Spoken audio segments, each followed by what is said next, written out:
Hello friends, आज हम discuss करेंगे कार्ब एनायंस के बारे में। देखिए, लास्ट वीडियो में हमने कार्बोकैटायन के बारे में डिस्कस किया था। अब कार्बोकैटायन में जो कार्बन होता है उस पर पॉजिटिव चार्ज प्रेजेंट होता है और उसके पास 6 इलेक्ट्रॉन्स प्रेजेंट होते हैं, मींस इसका ऑक्टेट इनकम्प्लीट होता है। अगर हम कार्ब एनायंस की बात करें तो ये कार्बन के एनायंस होते हैं। अब ये कैसे बनते हैं तो देखिए, एक कार्बन से 4 ग्रुप अटैच रहते हैं। अगर इसमें से कोई एक ग्रुप रिमूव होता है और ये इलेक्ट्रॉन पेयर इस कार्बन के पास आ जाते हैं तो उस केस में कार्बन पर नेगेटिव चार्ज आ जाएगा, तो इसी कार्बन को हम कार्ब एनायन कहते हैं। तो सिंपली हम कह सकते हैं ऐसी ऑर्गेनिक स्पीसीज जिसमें कोई भी एक carbon atom negative charge carry करता है तो उस स्पीसीज को हम कार्ब एनायन कहेंगे। अब यहाँ पर जो कार्बन है उस पर नेगेटिव चार्ज प्रेजेंट होता है क्योंकि इस कार्बन पर टोटल 8 इलेक्ट्रॉन्स प्रेजेंट होते हैं। अब 8 इलेक्ट्रॉन्स में से 6 इलेक्ट्रॉन बॉन्ड के फॉर्म में प्रेजेंट होते हैं और 2 इलेक्ट्रॉन्स नॉन बॉन्डिंग के फॉर्म में प्रेजेंट होते हैं। अब यहाँ पर जो कार्बन पर नेगेटिव चार्ज हैं उसी की वजह से कार्ब एनायन की रिएक्टिविटी हाई होती है और इनकी लाइफ शॉर्ट होती है।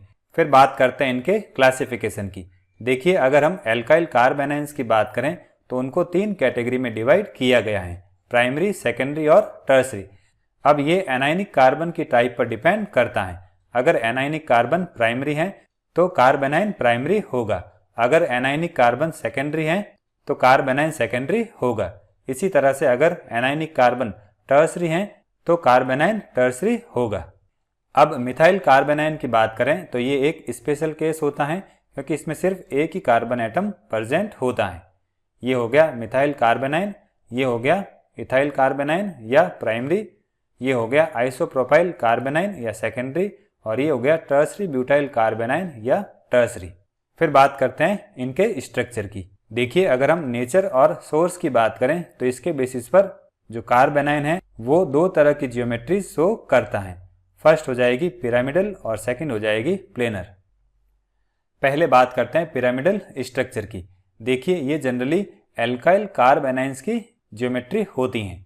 अब इस केस में क्या होता है, 3 तो बॉन्ड पेयर होते हैं और एक लॉन पेयर होता है, तो इस वजह से ये जो कार्बन है वो sp3 हाइब्रिडाइज्ड रहेगा।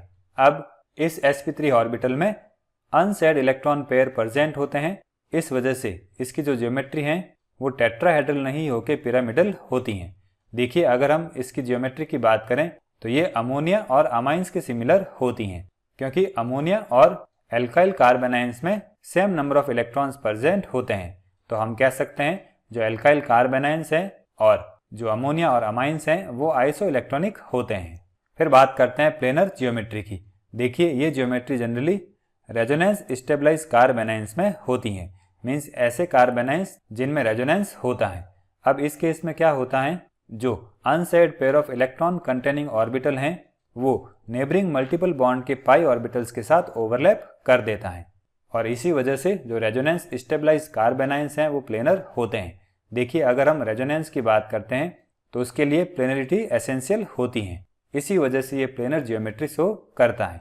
अब प्लेनर होने की वजह से इन कार्ब एनायंस के जो एनायनिक कार्बन है वो sp2 हाइब्रिडाइज्ड होते हैं। अब ये कैसे होता है तो देखिए, ये हो गया एक कार्बोनाइल कंपाउंड। अब ये अगर इस प्रोटॉन को रिलीज करता है तो इस कार्ब एनायन का फॉर्मेशन होता है, लेकिन यहाँ पर ऑक्सीजन की वजह से रेजोनेंस होता है और ये इलेक्ट्रॉन पेयर यहाँ बॉन्ड बनाने में यूज हो जाते हैं और ये पाई इलेक्ट्रॉन ऑक्सीजन पर शिफ्ट हो जाते हैं। फिर यहाँ पर जो कार्बन रहते हैं वो sp2 हाइब्रिडाइज्ड स्टेट में रहते हैं। फिर बात करते हैं कार्ब एनायंस की स्टेबिलिटी की। देखिए, अगर कार्ब एनायंस के नेगेटिव चार्ज की बात करें तो वो इंक्रीज होता है, तो उस केस में उनकी स्टेबिलिटी कम होती है। अगर नेगेटिव चार्ज डिक्रीज होता है तो स्टेबिलिटी इंक्रीज होती है। अब अगर इस एनायनिक कार्बन के साथ इलेक्ट्रॉन डोनेटिंग ग्रुप प्रेजेंट होता है तो वो इलेक्ट्रॉन डोनेट करता है, तो इस वजह से यहाँ पर इलेक्ट्रॉन डेंसिटी इंक्रीज होती है और इलेक्ट्रॉन डेंसिटी जब इंक्रीज होती है तो स्टेबिलिटी कम हो जाती है। तो हम कह सकते हैं जो इलेक्ट्रॉन डोनेटिंग ग्रुप हैं या जो प्लस आई इफेक्ट वाले ग्रुप हैं वो कार्ब एनायन को डीस्टेबलाइज करते हैं क्योंकि ये इलेक्ट्रॉन डेंसिटी को इंक्रीज कर देते हैं। फिर इलेक्ट्रॉन विड्रॉइंग ग्रुप की बात करें तो ये एनायनिक कार्बन से इलेक्ट्रॉन डेंसिटी को विड्रॉ कर लेते हैं, तो यहाँ पर इलेक्ट्रॉन डेंसिटी डिक्रीज होगी और जब इलेक्ट्रॉन डेंसिटी डिक्रीज होगी तो स्टेबिलिटी इंक्रीज होगी। तो सिंपली हम कह सकते हैं जो इलेक्ट्रॉन विड्रॉइंग ग्रुप हैं या जो -I इफेक्ट वाले ग्रुप हैं वो एनायनिक कार्बन से इलेक्ट्रॉन डेंसिटी को डिक्रीज करते हैं, इस वजह से वो उसको स्टेबलाइज करते हैं। अब इसके बेसिस पर अगर हम सिंपल एल्काइल एनाइंस की बात करें तो उनकी स्टेबिलिटी का ऑर्डर ये रहेगा। देखिए यहाँ पर सबसे ज़्यादा स्टेबल मिथाइल कार्बोनाइन रहेगा, फिर प्राइमरी, सेकेंडरी और टर्सरी। टर्सरी की स्टेबिलिटी सबसे कम रहेगी क्योंकि इसके साथ 3 मिथाइल ग्रुप प्रेजेंट हैं जो कि +I इफेक्ट की वजह से इस एनायनिक कार्बन पर इलेक्ट्रॉन डेंसिटी इंक्रीज कर देते हैं और इलेक्ट्रॉन डेंसिटी इंक्रीज होने की वजह से स्टेबिलिटी डिक्रीज हो जाती है। अब इस ऑर्डर की बात करें तो ये ऑर्डर कार्बोकैटायन के ऑर्डर का रिवर्स होता है। कार्बोकैटायन में जो स्टेबिलिटी का ऑर्डर है वो कुछ इस तरह से होता है।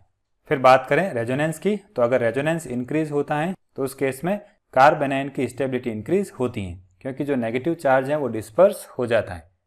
फिर नंबर ऑफ रेजोनेटिंग स्ट्रक्चर की बात करें तो अगर उनके नंबर बढ़ते हैं तो कार्बोनाइन की स्टेबिलिटी इंक्रीज होती है। फिर एरोमेटाइजेशन की बात करें तो इस केस में भी इसकी स्टेबिलिटी इंक्रीज होती है। देखिए अगर किसी कंपाउंड के पास हकल रूल के अकॉर्डिंग इलेक्ट्रॉन्स नहीं होते हैं तो उस केस में वो एक प्रोटॉन डोनेट करके कार्बोनाइन में कन्वर्ट हो जाता है और इससे उसकी स्टेबिलिटी इंक्रीज हो जाती है।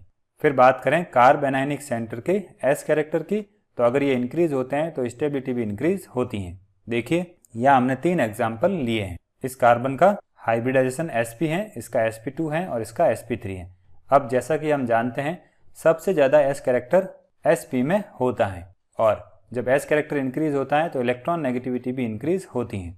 अब इलेक्ट्रॉन नेगेटिविटी ज़्यादा होने की वजह से ये जो कार्बन है वो अपने इलेक्ट्रॉन पेयर इजीली डोनेट नहीं करता है, तो इस वजह से ये हाईली स्टेबल रहता है। और इस कार्बन की बात करें तो इसके S कैरेक्टर लेस हैं तो इसकी इलेक्ट्रॉन नेगेटिविटी कम होती हैं, तो ये अपने इलेक्ट्रॉन को इजीली डोनेट कर सकता है और इस वजह से इसकी स्टेबिलिटी भी सबसे कम होती है।